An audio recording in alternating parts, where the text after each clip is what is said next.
lagi kita dengan MTK. Oke. Kali ini kita akan membahas latihan soal yang kalian sudah sempat kerjakan sebelumnya. Soal-soal mengenai segi 4. Oke. Let's go. Kita mulai. Dimulai dari soal yang pertama. Jika diketahui trapesium ABCD, siku-siku di B dengan panjang AB-nya 18, CD-nya 20 dan luasnya itu 108, berapakah keliling trapesium ABCD tersebut? Oke, kalau kita gambarkan, trapesiumnya akan berbentuk seperti ini ya, dengan siku-sikunya di B juga A. Oke, kita masukkan panjang sisi-sisinya AB 18, CD-nya 20. Berapakah kelilingnya? Untuk dapat mencari keliling, berarti tugasnya kita tinggal menjumlahkan saja semua sisi-sisinya gitu kan. Atau anggap ini kalian sedang mengelilingi lapangan, berarti kalian akan kemana? Dari titik A ini kalian akan menuju ke B, lalu akan menuju ke C, lalu akan menuju ke D, dan balik lagi ke A, gitu bukan? Nah, jadi untuk mencari keliling kita harus menjumlahkan semua sisi-sisinya. Tapi sekarang kita lihat dulu, apakah sisi-sisinya semuanya sudah ada? Panjangnya belum ya, untuk atasnya belum ada, dan untuk bawahnya juga dia belum ada. Lantas gimana kita dapat mencari nilai A dan B nya? Nah, untuk dapat nilai A dan B nya kita bisa menggunakan rumus luas. Kenapa rumus luas yang kita pakai? Karena di sini luas trapesium sudah diketahui, jadi kita bisa menggunakan rumus luas tersebut. Oke. Luas trapesium itu rumusnya atas tambah bawah kali tinggi bagi 2 dengan luasnya 108. A tambah B-nya belum ada, atas tambah bawahnya belum ada, tingginya 18. Di sini kita 18 dan 2 bisa kita coret ya. Jadi 9. Oke? Nah, anggap atas dan bawahnya ini sebagai X biar memudahkan kita mencarinya. Berarti sama aja X dikali 9 itu harus sama dengan 108. Berarti X itu sama dengan 108 dibagi 9, X sama dengan 12. Nah, atas ditambah bawah itu sama dengan 12. Kita harus mencari nilai atas dan bawahnya tidak? Tidak usah, tidak perlu. Kenapa? Karena yang namanya keliling tinggal menjumlahkan saja, gitu kan? Jadi kalau atas ditambah bawah, sisi atas tambah sisi bawah, kalau kita jumlah itu mereka akan berjumlah 12 gitu.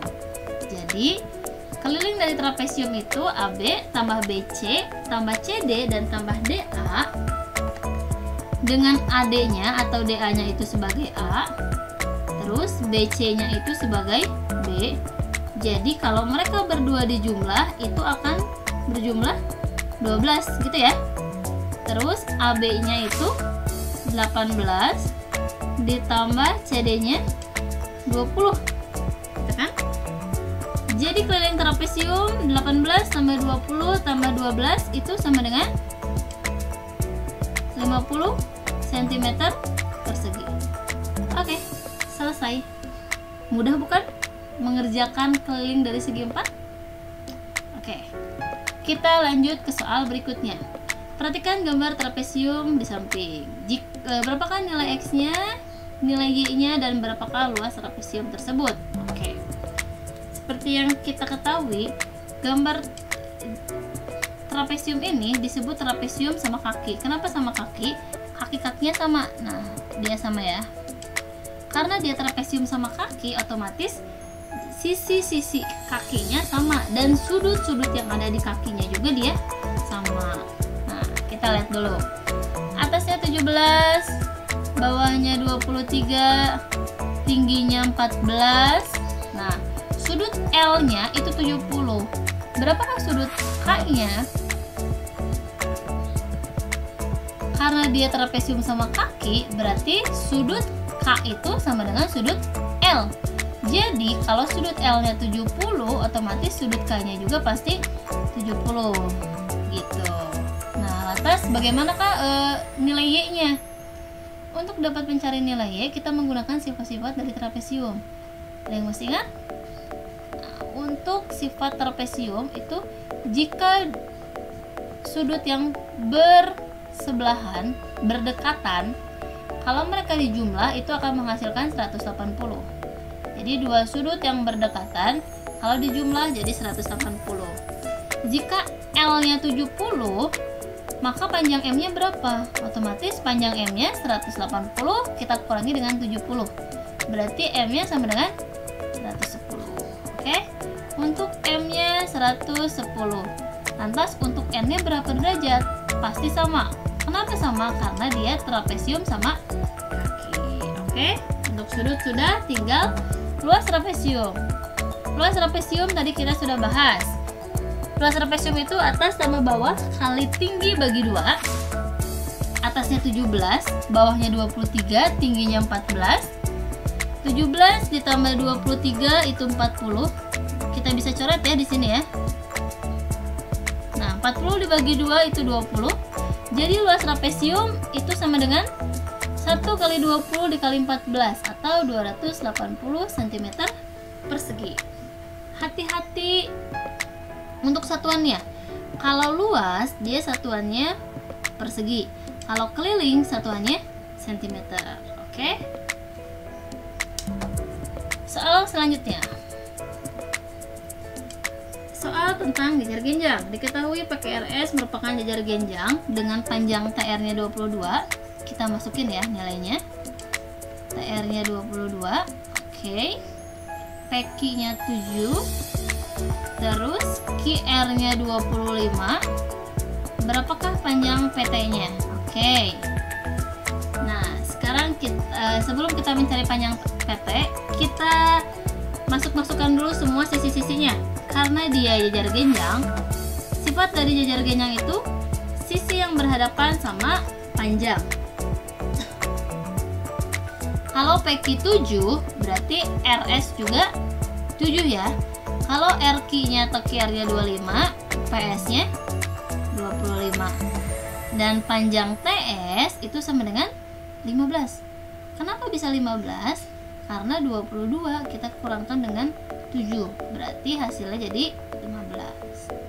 Nah, sekarang berapa panjang TP-nya atau panjang PT-nya? Untuk mencari panjang PT, kita menggunakan Pythagoras.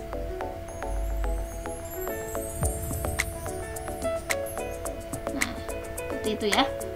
Dia 15, dia 25, dan PT yang ditanya. Oke.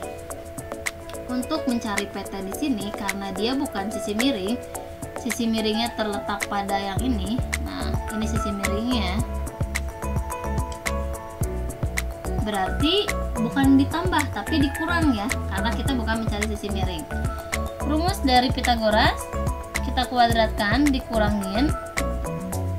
25 kuadrat dikurangi dengan 15 kuadrat, 625 dikurangi 225 sama dengan 400.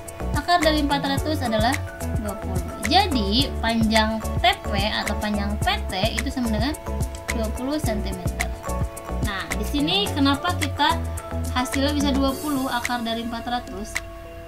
Akar itu kebalikan dari pangkat. Jadi artinya 20 pangkat 2 itu sama dengan 400 gitu. Oke. Mudah bukan? Mengerjakan soal Pythagoras. Udah ya? Dipelajarin lagi tentang segi empatnya dan Pythagorasnya terutama. Oke? Soal yang terakhir. Diketahui panjang salah satu diagonal bentuknya belah ketupat. Oke, kali ini kita bahas belah ketupat. Bila keliling belah ketupatnya 100, berapakah luas belah ketupat tersebut? Panjang salah satu diagonalnya. Anggap ini adalah diagonal 1. Dia kelilingnya 100, berarti diketahui diagonal satunya 48, kelilingnya 100. Kalau kita gambar akan seperti ini ya. Dengan diagonal 1 berarti AC-nya itu adalah 48 keliling. Nah, untuk belah ketupat dia mempunyai sisi-sisi yang sama kayak persegi gitu. Jadi untuk mencari sisi-sisi tersebut berarti bisa menggunakan pakai rumus keliling. Kalau kelilingnya itu 100, berarti buat nyari sisinya tinggal dibagi 4 ya. Sisi sama dengan 25, berarti AD-nya 25, DC-nya 25, dia 25, dia juga 25. Oke. Nah, lantas gimana cara mencari luas belah ketupat? Luas belah ketupat itu membutuhkan diagonal 1 dan diagonal 2, karena luas belah ketupat rumusnya diagonal 1 kali diagonal 2 bagi 2. Sedangkan diagonal 2-nya belum ada ya. Nah, ini dia diagonal 2-nya belum ada. Gimana caranya untuk mencari diagonal 2? Nah, sekarang kita lihat. Anggap di sini ada titik O-nya. Kalau AC-nya 48, berarti AO di sini adalah setengahnya dari AC ya. 24. Berarti OC juga 24. Nah, untuk mencari diagonal kedua, kita bisa menggunakan teorema Pythagoras. Nah, ini. Kalau kita keluarkan gambarnya seperti ini. Dia 24, dia 25, dia siku-siku. Ini yang ditanyakan. Oke. Karena bukan sisi miring yang dicari, berarti tugasnya kita dikurang ya, bukan ditambah. Kita kurangin 25 kuadrat dikurangi 24 kuadrat, 625 dikurangi 576, karena 24 kuadrat dan 76 sama dengan 49. Akar dari 49 adalah 7. Nah, DO di sini 7. DO di sini bukan diagonal. Ini baru setengah dari diagonalnya. Berarti OB juga pasti hasilnya 7. Oke. Di sini kita bisa mendapatkan diagonal 2. Jika diagonal satunya tadi katanya 48, berarti diagonal yang keduanya tinggal menjumlahkan saja ya. 7 ditambah dengan 7, berarti diagonal 2-nya adalah 14. Sehingga kita bisa menemukan hasil dari luas belah ketupat tersebut. Luasnya itu adalah diagonal 1 kali diagonal 2 bagi 2. Diagonal satunya 48, diagonal 2-nya 14. Di sini kita bisa coret 14 dibagi 2, 7. 48 dikali 7 sama dengan 336. Oke. Selesai. Mudah ya untuk bisa kita mencari luas dan keliling, bisa ya. Oke. Pertemuan kali ini kita cukupkan sampai di sini. Terima kasih atas perhatiannya. Tetap semangat belajar. Tetap jaga kesehatan. Oke. Assalamualaikum warahmatullahi wabarakatuh.